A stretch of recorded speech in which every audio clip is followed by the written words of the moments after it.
स्वाध्याय विद्यार्थी मित्र या चॅनलमध्ये तुम्हा सर्वांचं स्वागत आहे. मित्रांनो, आज आपण इयत्ता 6वीचा भूगोलाचा पहिला धडा मैथिली भूगोलाशी याचा स्वाध्याय बघणार आहोत. आणि हा स्वाध्याय जो आहे ना, हा 2026 पासून जो नवीन अभ्यासक्रम सुरू झाला आहे ना, त्यातला आहे. चला, तर पहिला प्रश्न काय? अचूक पर्यायाला गोल करा. जिओ आणि ग्राफिया या शब्दांचा अर्थ काय आहे? याचं उत्तर आहे पृथ्वी आणि वर्णन करणे. भूगोल या विषयात कोणत्या घटकांचा अभ्यास केला जातो? तर पृथ्वीवरील प्राकृतिक, जैविक व मानवी घटकांचा अभ्यास केला जातो. खालीलपैकी कोणता भौगोलिक माहितीचा प्राथमिक स्रोत आहे? तर क्षेत्रभेट. ओके, कारण पाठ्यपुस्तक, नकाशे आणि राजपत्र हे प्राथमिक स्रोत नाही आहेत. क्षेत्रभेट हा प्राथमिक स्रोत आहे. गावातील हवामानाचा अनुभवासंदर्भात लोकांकडून माहिती घेणे हा कोणत्या प्रकारचा स्रोत आहे? तर हा प्राथमिक स्रोत आहे. नकाशा, क्षेत्रभेट आणि उपग्रह प्रतिमा वापरून माहिती गोळा करणारा विद्यार्थी आपले कोणते कौशल्य विकसित करतो? तर निरीक्षण व विश्लेषण हे कौशल्य विकसित करतो. खालीलपैकी कोणता प्राथमिक स्रोत नाही?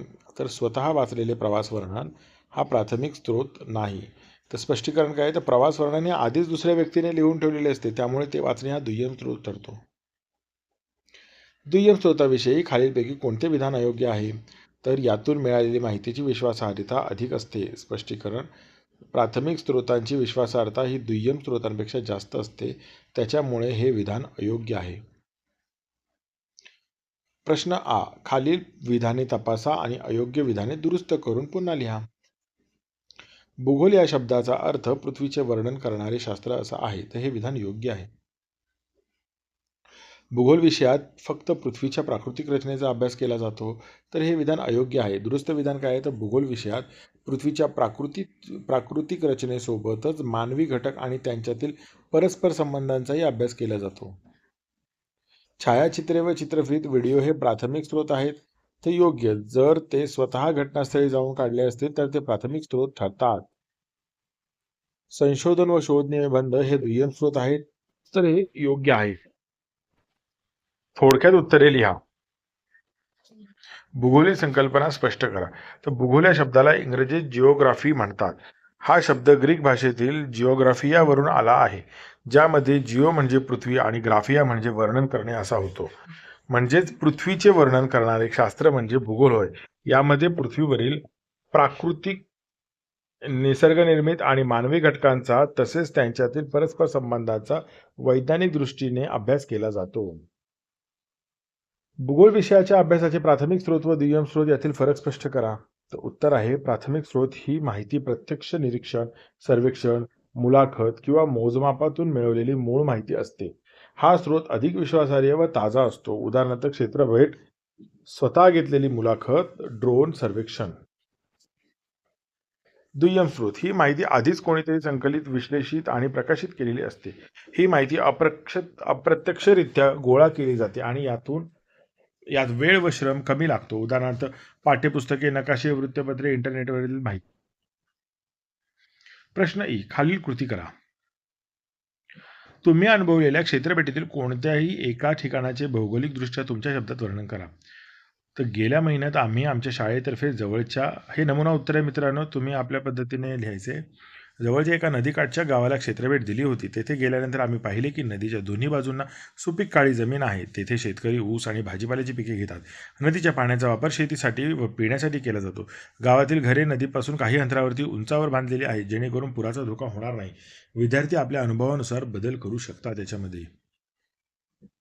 आकृती क्रमांक 1.1चे निरीक्षण करून भूगोलामध्ये कोणकोणत्या गोष्टींचा अभ्यास केला जातो ते तुमच्या शब्दातल्या. ही आकृती आहे, हिचा अभ्यास करा मित्रांनो आणि याचं उत्तर पाहूया आपण.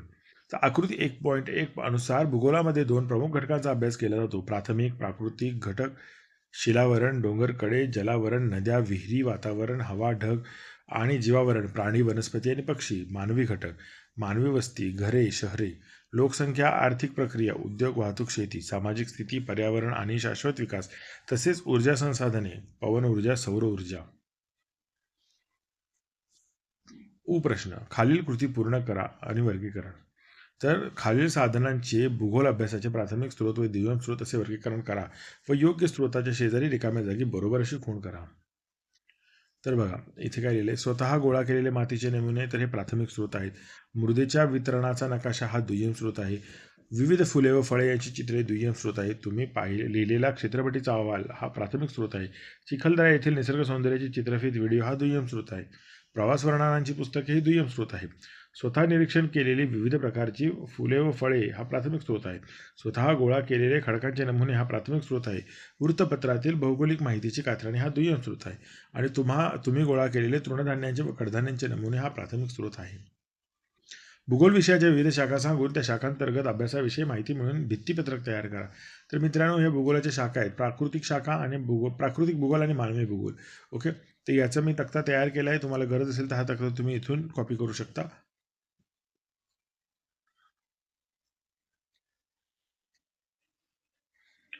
उपक्रम, आपल्या जिल्ह्याची तालुकानिहाय लोकसंख्या किंवा प्रमुख पिके याबाबत आंतरजालावरून माहिती मिळवा. तरी बघा, पुणे जिल्ह्याचं मी तुम्हाला दिले. तुम्ही ज्या शहरात राहता, ज्या जिल्ह्यात राहता ना, त्या जिल्ह्याचं तुम्हाला हे करायचं आहे. त्यामुळे पुण्याच्या मुलांसाठी मी हे करून दिलेलं आहे. पण बाकीच्या विद्यार्थ्यांनी इंटरनेटवरनं ही माहिती मिळवायची अशा पद्धतीने असा तक्ता तयार करा. जसं बघा, पुण्यामध्ये हे तालुके आहेत. हवेली तालुका, तिथे भाजीपाला, ज्वारी, बाजरी, फुलं असतात. पुणे शहरामध्ये काय असतं, तर शेती क्षेत्र नगण्य आहे, कारण हा शहरी भाग आहे. मावळमध्ये काय आहे, तर तांदूळाची लागवड होते, नाचणी, भाजीपाला होतो. अशा पद्धतीने तुम्ही आपापल्या जिल्ह्याचे तालुके शोधून त्याची माहिती गोळा करायची आहे. तर मित्रांनो, हा स्वाध्याय कसा वाटला हे मला कमेंट्समध्ये कळवा. आणि पुढचा व्हिडिओ कोणता हवा आहे हेही मला सांगा, म्हणजे मी लवकरात लवकर तो व्हिडिओ तुम्हाला देण्याचा प्रयत्न करीन. धन्यवाद.